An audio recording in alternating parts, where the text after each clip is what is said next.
నమస్తే K24 news స్వాగతం సుస్వాగతం. సిద్దిపేట జిల్లా దుబ్బాక మండలం సిపిఎం పార్టీ ముఖ్య కార్యకర్తల సమావేశం నిర్వహించడం జరిగింది.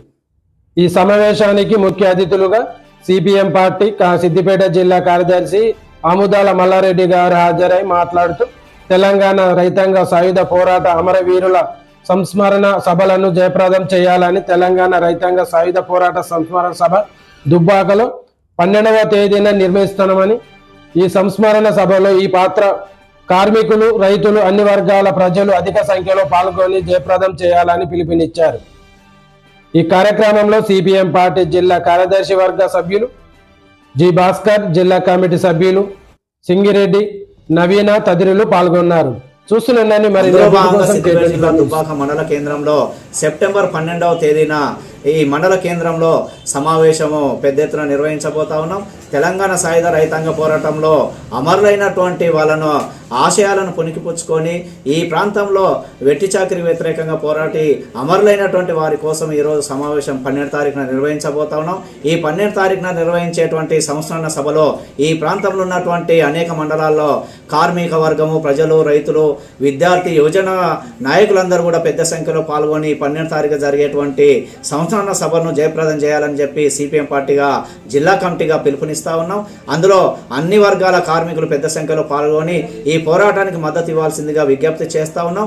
వారితో పాటు ఇప్పటికే కేంద్రంలో అధికారంలో ఉన్నటువంటి బీజేపీ ప్రభుత్వము, బీజేపీ పార్టీ ముఖ్యంగా ఈ తెలంగాణ సాయుధ రైతాంగ పోరాటాన్ని వక్రీకరించేటువంటి దురుద్దేశంతో ఈరోజు మతాల మధ్యన వైషమ్యాలు సృష్టించే పద్ధతిలో హిందువులకు ముస్లిం జరిగిందనేటువంటి ఒక తప్పుడు సంకేతాన్ని ఇచ్చేటువంటి కుట్రలను మానుకోవాలని బీజేపీ పార్టీని హెచ్చరిస్తా ఉన్నాం. వారితో పాటు ఈ యొక్క పోరాటంలో ముస్లింలు కూడా అనేక మంది నాయకులు అమరులైనటువంటి చరిత్ర కూడా ఉన్నటువంటిది ఉంది.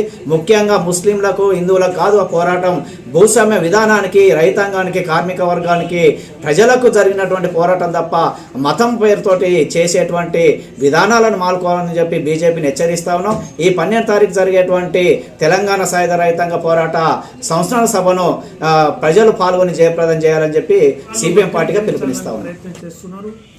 హిందువులకు, ముస్లింలకు జరిగినటువంటి పోరాటంగా బీజేపీ మరి వాళ్ళ మలచాలనేటువంటిది, చరిత్రను వక్రీకరించాలని, తప్పుడు సమాచారాన్ని రాబోయే తరాలకు అందించాలనేటువంటి బీజేపీ ఒక ప్రయత్నం చేస్తున్నది. అది చాలా శుద్ధ తప్పు.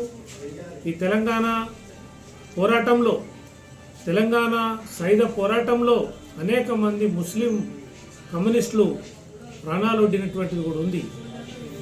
కామ్రేడ్ మోయినుద్దీన్, షేక్ బందకి, సోయబుల్లా ఖాన్ ఇట్లాంటి అనేక గొప్ప గొప్ప నాయకులు తెలంగాణ రైతాంగ సాయుధ పోరాటంలో నైజాం ప్రభులకు, దొరలకు వ్యతిరేకంగా జరిగినటువంటి పోరాటంలో నేలకొరిగినటువంటిది కూడా ఆ పోరాట చరిత్ర చెప్తున్నది.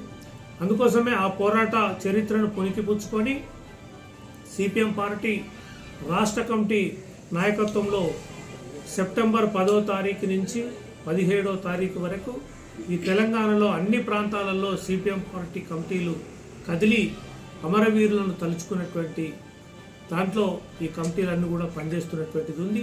ఈ సభలు జరుపుతున్నటువంటిది కూడా ఉన్నది. సిద్దిపేట జిల్లా వచ్చే వరకు సిద్దిపేటలో ఇవాళ సిద్దిపేట జిల్లాలో ఉన్నటువంటి 10వ తారీఖు నాడు గజ్వేలిలో సంస్మరణ సభ జరుగుతున్నది. అట్లనే దుబ్బాకలో 12వ తారీఖు నాడు జరుగుతున్నది. 14వ తారీఖు నాడు చేర్యాల ప్రాంతం బైరాంపల్లి బుర్జు వద్ద అమరవీరుల సభ జరగబోతున్నది.